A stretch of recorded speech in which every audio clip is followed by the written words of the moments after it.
Hey guys, welcome back to my channel. My name is Allie. I usually combo my TBR and the next month's new releases in one video, but I suck and I'm not doing a TBR for this month because I'm just gonna try to read books that I've set in my TBRs for this entire 8 months of this year that I haven't read yet. And then I end up usually like half of my reads are new releases. So today we are talking about the September, sorry, there's a dog outside. Hi.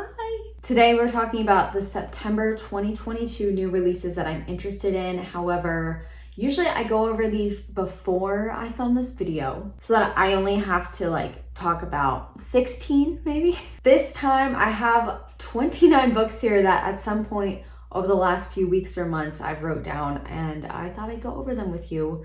That way you can know more, maybe if they sound interesting for you, but I wouldn't usually put them in. We'll see. Maybe I'll end up buying all of these and then I will have no money for food. Okay, so let's do this. I'm gonna put the little Goodreads description up here if you wanna read more.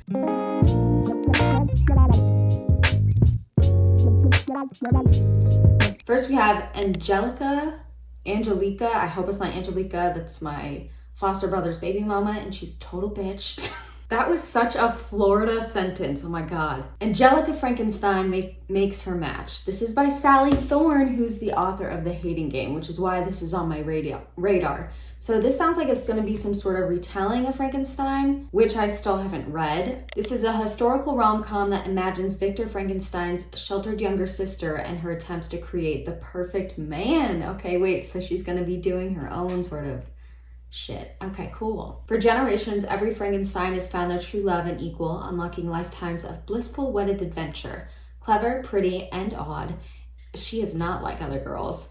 Angelica Frankenstein has run out of suitors and fears she may become the exception to this family rule. When assisting her brother Victor's groundbreaking experiment to bring a reassembled man back to life, she realizes that having an agreeable gentleman convalescing in the guest suite might be a chance to let a man get to know the real her. For the first time, I can't say Angelica, I don't want to say that name.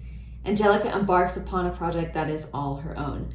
When her handsome scientific miracle sits up on the lab table, her hopes for an instant romantic connection are thrown into disarray. Her resurrected beau, named Will for the moment, has total amnesia and is solely focused on uncovering his true identity. Trying to ignore their heart-pounding chemistry, Angelica reluctantly joins the investigation into his past, hoping it will bring them closer. But when a second suitor emerges to aid their quest, Angelica wonders if she was too hasty in inventing a solution. Perhaps fate is not something that can be influenced in a laboratory, ? Or is Will, or whatever his name is, her dream man, tailored for her in every way? Can he survive what was done to him in the name of science and love? Okay, this sounds really fun. This sounds kind of like Bunny, but like a comedy. And then there's like an investigation and a perhaps love triangle. And it sounds like I won't even have to read Frankenstein. Okay, I think I really actually want this. Next is The Attic Child by Lola J. This is a haunting, powerful, and emotionally charged novel about family secrets, love and loss, identity, and belonging. Two children trapped in the same attic, almost a century apart, bound by a shared secret. Early 1900s London. Taken from his homeland, 12-year-old Celestine spends most of the time locked away in the attic of a large house by the sea. The only time Celestine isn't bound by confines of the small space is when he's acting as an unpaid servant to the English explorer Sir Richard Babington. Ugh. As the years pass, he desperately clings onto the memories of his family in Africa, even as he struggles to remember his mother's face and sometimes his real name.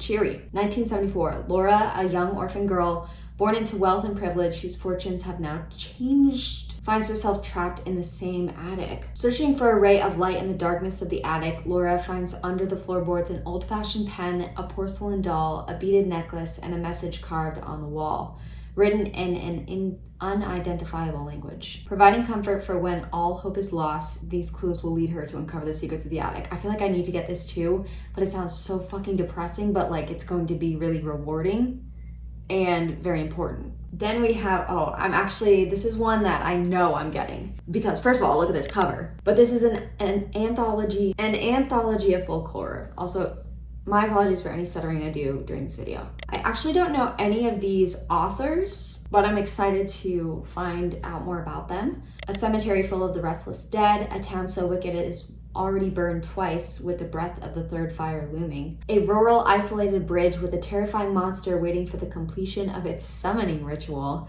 A lake that allows the drowned to return, though they have been changed by the claws of death. These are the shadowed liminal spaces where the curses and monsters lurk, refusing to be forgotten. Liminal is my buzzword. Like, not even kidding, I wrote a whole poetry essay on it in college. I'm obsessed with that word. So any description that has the word liminal in it, I'm immediately purchasing. Definitely getting it. Okay, this one. I feel like I really want this. This is The Marriage Portrait by Maggie O'Farrell. This is the author of Hamnet. This story, however, follows the captivating young Duchess Lucrezia de Medici. It's a novel set in Renaissance Italy. Now, historical fiction is scary to me, but this is a vibe and I want to be having it. I want to munch on it. Florence, the 1550s. Lucrezia, third daughter of the Grand Duke, is comfortable with her obscure place in the palazzo, free to wonder at its treasures, observe its clandestine workings, and to devote herself to her own artistic pursuits.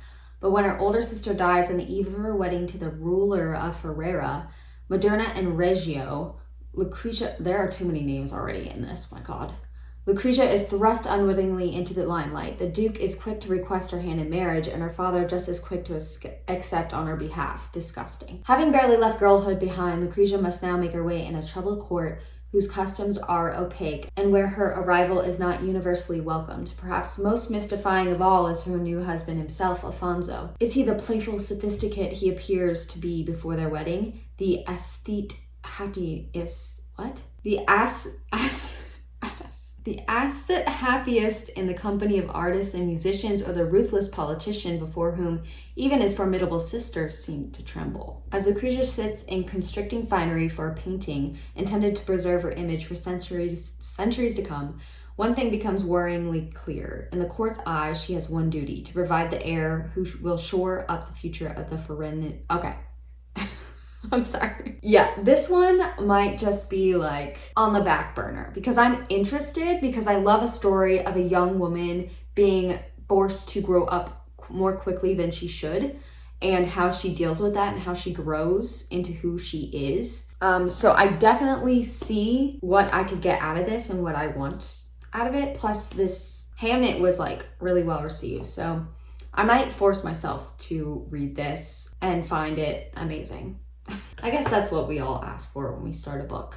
Next we have If I Survive You by Jonathan Escoffery. This is a collection of connected stories that reads like a novel, that reads like real life, that reads like fiction written at the highest level. That is a blur by Ann Patchett. Okay, so this is a debut novel set in the 1970s. Topper and Sonia flee to Miami as political violence consumes their native Kingston.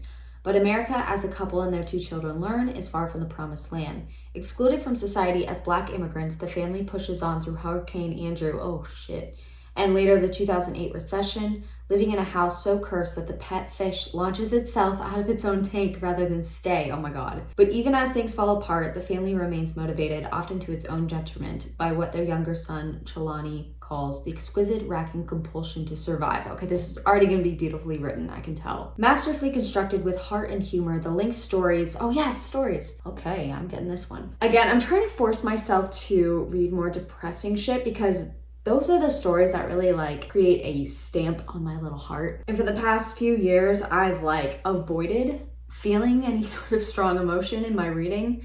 Just because I feel like, I don't know, I'm like in a happy place in my life, so I don't want to depress myself via books, but then I'm not feeling anything, so back to depression. Then we have Fairy Tale by Stephen King. I am not even kidding, so fucking excited for this. I feel like everyone is, it's not really a hot take, but I've never read a Stephen King book, and I was debating which one I'd start with. Venus Escapes to Read has done a vlog of Pet Cemetery, and I was like, oh, she made it sound so good, I want to start with that one. But I think I'm gonna go ahead and start with Fairy Tale here because it's a new release and I can be talking about it. Also, I'm holding a nail clipper for no reason. I'm not clipping my nails. So yes, I just want to be in on the conversation of a new Stephen King release, although I think he does this annually, so I could wait till next year too. I'm guessing this is about a fairy tale. Charlie Reed looks like a regular high school kid. Oh, it's kind of like YA. Oh damn. Great at baseball and football. Is that regular? I was definitely not good at either. A decent student, but he carries a heavy load. Sorry. Oh shit, okay. His mom was killed in a hit and run. Why am I still laughing? Accident when he was 10, and grief drove his dad to drink. I am sorry. Charlie learned how to take care of himself and his dad. When Charlie is 17, he meets a dog named Radar. Oh! And her aging master, Howard Bowditch, a recluse in a big house at the top of a big hill with a locked shed in the backyard. Run. Sometimes strange sounds emerge from it. Charlie starts doing jobs for Mr. Bowditch and loses his heart to Radar. I think we are going to lose our hearts to Radar as well. Then, when Bowditch dies, he leaves Charlie a cassette tape telling a story no one would believe. What Bowditch knows and has kept secret all his long life is that inside the shed is a portal into another world. King's storytelling and fairy tale soars. This is a magnificent and terrifying tale in which good is pitted against overwhelming evil, and a heroic boy and his dog must lead the battle. Honestly, if there were no dog in this, I would not be as interested. Early in the pandemic, King asked himself, what could you write that would make you happy? As if my imagination had been waiting for the question to be asked, I saw a vast deserted city, deserted but alive. This is what Stephen King sounds like, by the way. I saw the empty streets, the haunting buildings, a gargoyle head lying overturned in the street. He must live in a rich-ass neighborhood. I saw smashed statues of what I didn't know, but I eventually found out. Intrigue. I saw a huge sprawling palace with glass towers so high their tips pierced the clouds. Those images released the story I wanted to tell. Honestly, I don't know how he keeps coming up with ideas. This is pretty impressive. But it sounds like it's gonna make me happy, so maybe I should read this after I read some of the depressing stories I've already mentioned. Also, my apologies to Stephen King for making fun of you. Oh, The Weight of Blood by Tiffany D. Jackson. I've never read a Tiffany D. Jackson book either. And this is a Carrie retelling. I do like Carrie. I've never read the original story. Wait a minute, that's a Stephen King book. Oh my gosh, why did I just black that out until right now? That is amazing. Anyway, I've never read it, clearly, but I have seen both of the adaptations, and I think it's an interesting story, and I'm glad I've seen the movies because they reference it in so many shows and movies since then. So I'm gonna be very interested in reading something about it. Plus, I hear Tiffany D. Jackson can do absolutely no wrong, so very excited. New York Times bestselling author Tiffany D. Jackson ramps up the horror and tackles America's history and legacy of racism in the suspenseful YA novel following a biracial teenager as her Georgia high school hosts its first integrated prom. Okay, so we're back in time now at the height of racism. So this is gonna be probably way more interesting than the original. No offense, Mr. King. When Springville residents, at least the ones still alive, are questioned about what happened on prom night, they all have the same explanation. Maddie did it. And I think I've heard that that's how the original Carrie book is structured, is it's like interviews after the fact of everything happening. An outcast at her small town Georgia high school, Madison, Washington, has always been a teasing target for bullies, and she's dealt with it because she has more pressing problems to manage. Until the morning a surprise rainstorm reveals her most closely kept secret: Maddie is biracial. Wow. She has been passing for white her entire life at the behest of her fanatical white father, Thomas Washington, who I'm hoping gets killed. After a viral bullying video pulls back the curtain on Springville's high's racist roots, student leaders come up with a plan to change their image. Host the school's first integrated prom as a show of unity. The popular white class president convinces her black superstar quarterback boyfriend to ask Maddie to be his date, leaving Maddie wondering if it's possible to have a normal life. But some of her classmates aren't done with her just yet. And what they don't know is that Maddie still has another secret, one that will cost them all their lives. Oh God, that scared me, babe. Then we have Do You Take This Man? This is a romance by Denise Williams. And Denise Williams, she wrote How to Fail at Flirting, which I did read. I gave it 2 stars, which sounds harsh, and I don't remember why. So it's probably more like a 3-star. After butting heads, an event planner and a wedding officiant begin an enemies with benefits arrangement. Okay, that's why I wanted to read this book. Enemies with benefits? That sounds amazing. As wedding bells chime around them in the newest rom-com from acclaimed author Denise Williams. Divorce attorney RJ would never describe herself as romantic, but when she ends up officiating an unplanned wedding for a newly engaged couple in a park, her life is turned upside down.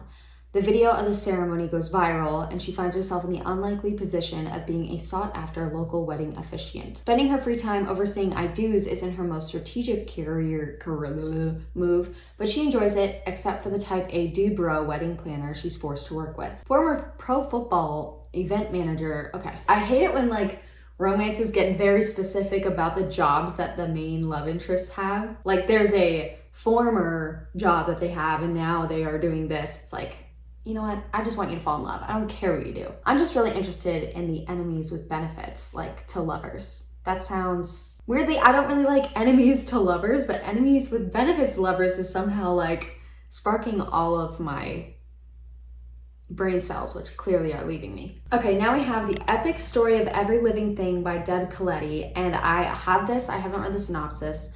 I have this on here because back in the day, in the 2000s, I was a Deb Coletti stan. She was kind of in the ranks of Sarah Dessen, who is my favorite YA author back from the early 2000s. She didn't quite hit the same level for me, but my favorite of hers was Wild Roses, The Fortunes of Indigo Sky, The Nature of Jade was really good. That was like the first book I read about a girl struggling with anxiety. Anyway, let's find out what this book is about. It looks like it's also YA contemporary. This is a gorgeous and fiercely feminist young adult novel. When a teen travels to Hawaii, that's where I live if no one knew that. When a teen travels to Hawaii to track down her sperm donor father, she discovers the truth about him about the sunken shipwreck that's become obsession, and most of all, about herself. Okay, so coming of age. Harper Prulks, I don't know how to pronounce that name, has lived her whole life with the unanswered questions about her anonymous sperm donor father.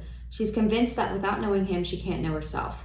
When a chance Instagram post connects Harper to a half-sibling, that connection yields many more and ultimately leads to Harper discovering her father's identity. So, fresh from a painful breakup and still reeling with anxiety that reached a lifetime high during the pandemic, oh gosh, I don't know why, but I'm kind of scared of reading books about the pandemic, like the actual, I don't know. Harper joins her newfound half-siblings on a voyage to Hawaii to face their father. The events of that summer and the man they discover, a charismatic deep-sea diver obsessed with solving the mystery of a fragile sunken shipwreck, will force Harper to face some even bigger questions. Who is she? Is she her DNA, her experiences, her successes, her failures?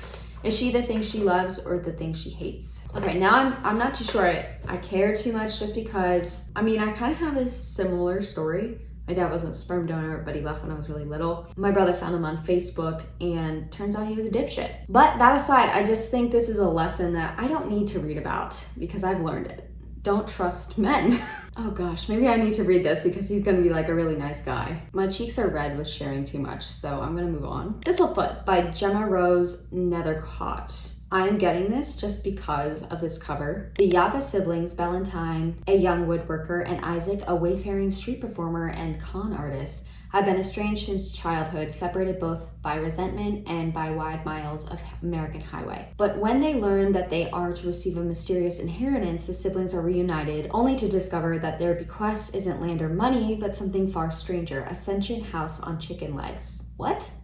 Oh shit, this is like literal. Okay, I'm looking at the cover now. Thistlefoot, as the house is called, has arrived from the Yagas' ancestral home in Russia, but not alone. A sinister figure known only as the Long Shadow Man has tracked it to American shores, bearing with him violent secrets from the past. An enchanted adventure illuminated by Jewish myth and adorned with lyrical prose as tantalizing and sweet as briarberries. Thistlefoot is an immersive modern fantasy saga by a bold new talent. This sounds really good. How Not to Drown in a Glass of Water. I remember reading this and getting so excited, and I can't remember why, so we will find out. Cara Romero thought that she would work at the factory of little lamps for the rest of her life. But when in her mid-50s she loses her job in the Great Recession, she's forced back into the job market for the first time in decades. Set up with a job counselor, Cara instead begins to narrate the story of her life. Okay, that's why I wanted to read it. Over the course of 12 sessions, Cara recounts her tempestuous love affairs, her alternately biting and loving relationships with her neighbor Lulu and her sister Angela, her struggles with debt, gentrification, and loss, and eventually what really happened between her and her estranged son, Fernando. As Cara confronts her darkest secrets and regrets, we see a woman buffeted by life, but still full of fight. Yeah, I feel like I'm obsessed with storytelling within a story this year, and that's what really buttered my toast when I read this. Is it a saying? Bliss Montage by Ling Ma. I think this is also short stories. I'm a short story little bitch lately. What happens when fantasy tears through the screen of the everyday to wake us up? Could that waking be our end? In Bliss Montage, Ling Ma brings us 8 wildly different tales of people making their way through the madness and reality of our collective delusions. Love and loneliness, connection and possession, friendship, motherhood, the idea of home. From a woman who lives in a house with all of her ex-boyfriends, oh my god, to a toxic friendship built around a drug that makes you invisible, to an ancient ritual that might heal you of anything if you bury yourself alive. These, oh my god, and other scenarios reveal that the outlandish and the everyday are shockingly, deceptively, heartbreakingly similar. This sounds like it might be like Out There by Kate Folk, but like more depressing. I am running to the store to buy this. Just kidding, I'm gonna order it online like the hermit I am. Next we have I'm the Girl by Courtney Summers. Now, I feel like I took this off of my list because it was YA thriller, but then I put it back on because so many people have been talking about it.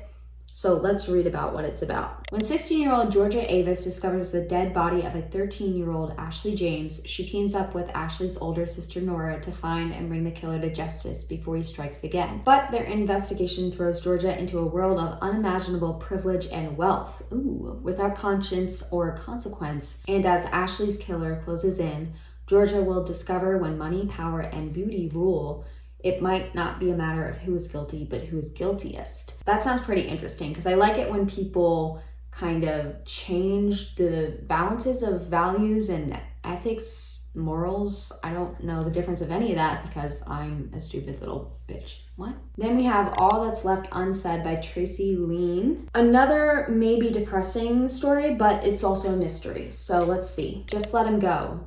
These are the words Kai Tran will forever regret. The words she spoke when her parents called to ask if they should let her younger brother Denny out to celebrate his high school graduation with friends. That night, Denny, optimistic, guileless, brilliant Denny, is brutally murdered inside a busy restaurant in the Sydney suburb of Cabramatta, a refugee enclave facing violent crime, an indifferent police force, and the worst heroin epidemic in Australian history. Desperately hoping that understanding what happened might ease her suffocating guilt, Kai sets aside her grief and determines to track down the witnesses herself. With each encounter, she peels back another layer of the place that shaped her and Denny, exposing the seeds of violence that were planted well before that fateful celebration dinner, by colonialism, by the war in Vietnam, and by the choices they've all made to survive. Okay, wait, that sounds amazing and very sad. The Book of Goose by Yi-Yun Lee. This was another NetGalley one that I finally get to read now. A gripping, heartbreaking new novel. Oh my god, I'm just gonna cry all of September. Fabian is dead. Her child...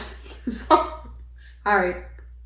I laugh at inappropriate times, okay? Fabian is dead. Her childhood best friend Agnes receives the news in America, far from the French countryside where the two girls were raised, the place that Fabian helped Agnes escape 10 years ago. Now Agnes is free to tell her story. As children in a war-ravaged backwater town, they built a private world invisible to everyone but themselves until Fabian hatched the plan that would change everything, launching Agnes on an epic trajectory through fame, fortune, and terrible loss. That actually didn't give me very much, but I think this book is... Never mind, it's not that short. It's 368 pages.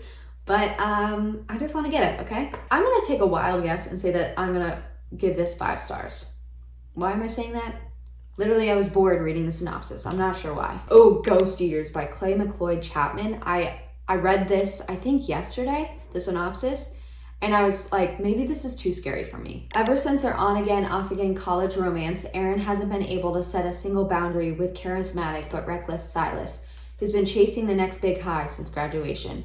When he texts her to spring him out of rehab, she knows enough is enough. She's ready to start a career, make new friends, and meet a great guy, even if that means cutting Silas off. But when Silas turns up dead from an overdose, Erin's world falls apart. When Erin learns that Silas discovered a drug that allows him to see the dead, she doesn't believe it's real, but agrees to a pill-popping seance to ease her guilt and pain. When she steps back into the real world, she starts to see ghosts from her southern hometown's bloody and brutal past everywhere. Are the effects pharmacological, or something more sinister? And will Erin be able to shut the Pandora's box of horrors she's opened? Yeah, that sounds kind of scary. Spells for Forgetting. I've been seeing this everywhere. I don't know that I care about it, but it's already got a 4.26 and 991 ratings. This is a deeply atmospheric story about ancestral magic, an unsolved murder, and a second chance at true love. Okay, wait, that sounds pretty good. Emery Blackwood's life changed forever the night her best friend was found dead, and the love of her life, August Salt, what a wonderful name, was accused of murdering her. Years later, I'm sorry, she is doing what her teenage self swore she would never do. Live a quiet existence in the misty remote shores of Saoirse Island and running the family's business. Blackwood's tea shop, herbal tonics, and tea leaf readings. But when the island, rooted in folklore and magic, that sounds pretty cool, begins to show signs of strange happenings, Emery knows that something is coming. August knows he's not welcome on Saoirse, so it sounds like it's still a point of view. Not after the night everything changed. As a fire raged on the Salt family orchard, Lily Morgan was found dead in the dark woods, shaking the bedrock of their tight-knit community and branding August a murderer. When he returns to bury his mother's ashes, he must confront the people who turn their backs on him and face the one wound from his past that he never healed. He clearly didn't do it. And I am curious as this folkloric and mythical town. It sounds kind of cool, and the cover's pretty, so you know what, I'll probably end up buying it. Ooh, Leech. I've been seeing this cover for months. In an isolated chateau, as far north as the north goes, the Baron's doctor has died. The doctor's replacement, has a mystery to solve, discovering how the Institute lost track of one of its many bodies. Bodies, not patients, just bodies, okay? For hundreds of years, the Interprovincial Medical Institute has grown by taking root in young minds, and shaping them into doctors, replacing every human practitioner of medicine.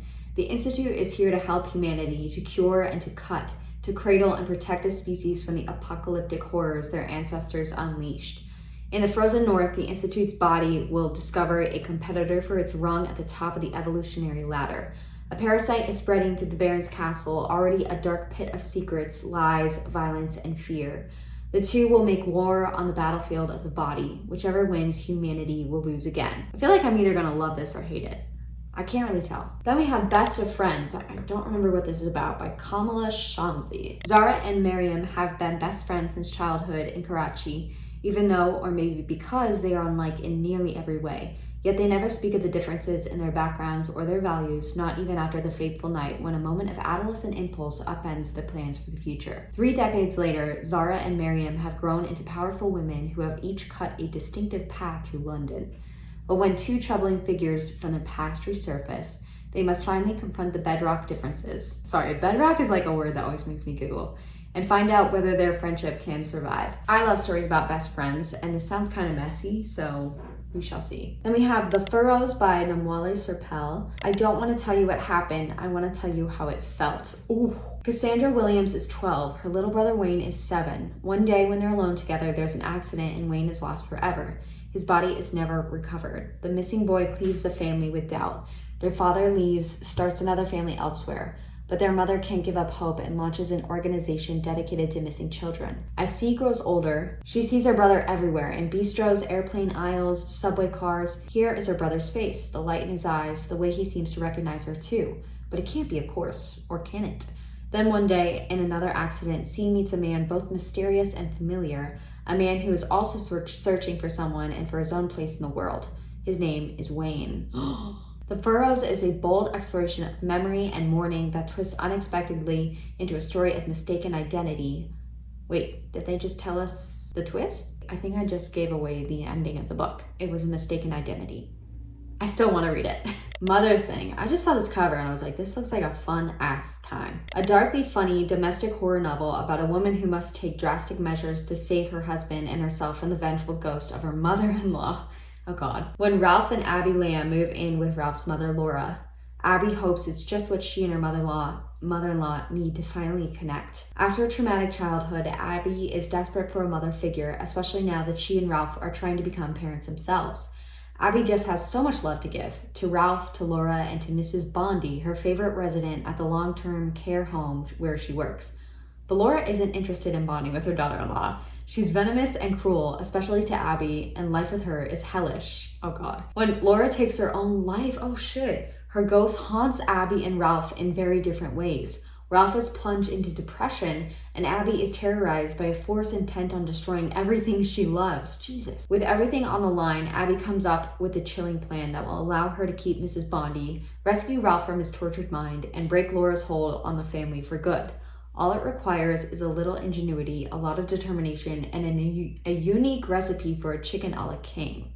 I feel like this is gonna be so fun and messy, and oh gosh. House of Hunger. This is definitely one I'm very much looking forward to. Marion Shaw has been raised in the slums where want and deprivation is all she knows. Despite longing to leave the city and its miseries, she has no real hope of escape until the day she spots a peculiar listing in the newspaper seeking a blood maid. Though she knows little about the far north, where wealthy nobles live in luxury and drink the blood of those in their service, Marion applies to the position. In a matter of days, she finds herself the newest blood maid at the notorious House of Hunger. There, Marion is swept into a world of dark debauchery, and at the center of it all is her. But when her fellow bloodmaids begin to go missing in the night, Marion is thrust into a vicious game of cat and mouse. She needs to learn the new rules of her new home, and fast, or its halls will soon become her grave. It sounds thrilling and vampiric. Guys, we're almost done. The Dark King. I put in my little spreadsheet, I keep a spreadsheet of all this stuff so that I can come back to it later and just vomit Goodreads descriptions to you. I put on this don't buy but keep an eye out, so let's see if that stands true. For Bryn Mara, a free trip to the exclusive and ultra-luxe Nightfall Hotel and Casino in Vegas should have been the perfect way to escape the debris of her crumbling career. But waking up from a martini and lust-fueled night to find herself married to Caden Varan, the reclusive billionaire who owns a motel in most of the city, isn't the jackpot one would think. It seems her dark and sexy new husband is actual royalty, the Fae King of the Night Court, and there's an entire world beneath the veil of Vegas. So it kind of sounds like Roseanne, but in the Night Court. Like, not the beautiful city, like in the actual creepy city. Whether light or shadow, the Fae are a far cry from fairy tales, and now they've made Bryn a pawn in their dark games of power. And Caden is the most dangerous of all.